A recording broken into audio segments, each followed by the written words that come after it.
অনেক যত্নে, পরিশ্রমী এবং ভালোবাসায় এই গাছগুলোকে তৈরি করা হয়েছে, যার ফলশ্রুতি অসংখ্য ফুলের সমারোহ। তার জন্য 6 মাস আগের থেকে মাটি প্রস্তুত করতে হয়েছিল। যেহেতু মাটিটা এঁটেল ছিল, দোআঁশ মাটি চন্দ্রমল্লিকার জন্য খুব আদর্শ।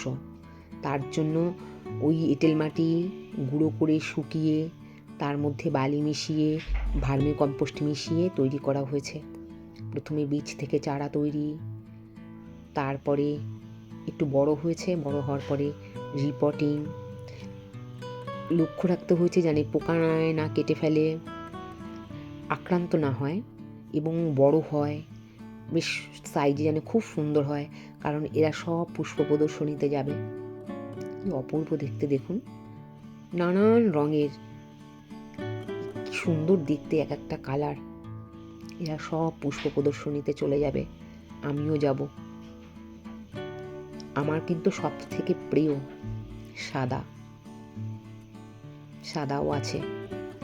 এরা প্রত্যেকেই সুন্দর, স্বমহিমায় বিরজিত। দেখুন এই কালারটা পিঙ্ক। তবে এদের কিন্তু বেশি জল দিতে নেই, আর্দ্র রাখতে হয়, কিন্তু বেশি জল দিতে নেই। জল দিলে গোড়া পচে যায়।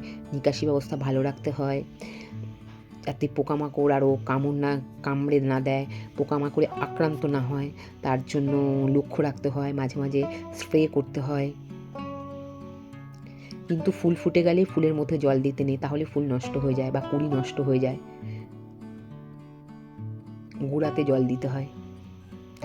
তারপর ছোট ছোট কঞ্চি দিয়ে বাঁধতে হয়েছিল ফুলের ভারে।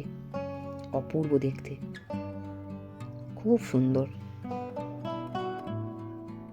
একদম এত ভালো লাগছে না, প্রত্যেকেই দেখে। দেখুন এই কালারটা দেখুন, মাঝে মাঝে খাবার দিতে হয়, এনপিকে আছে, ওটা একটু গুলে দেওয়া হয়।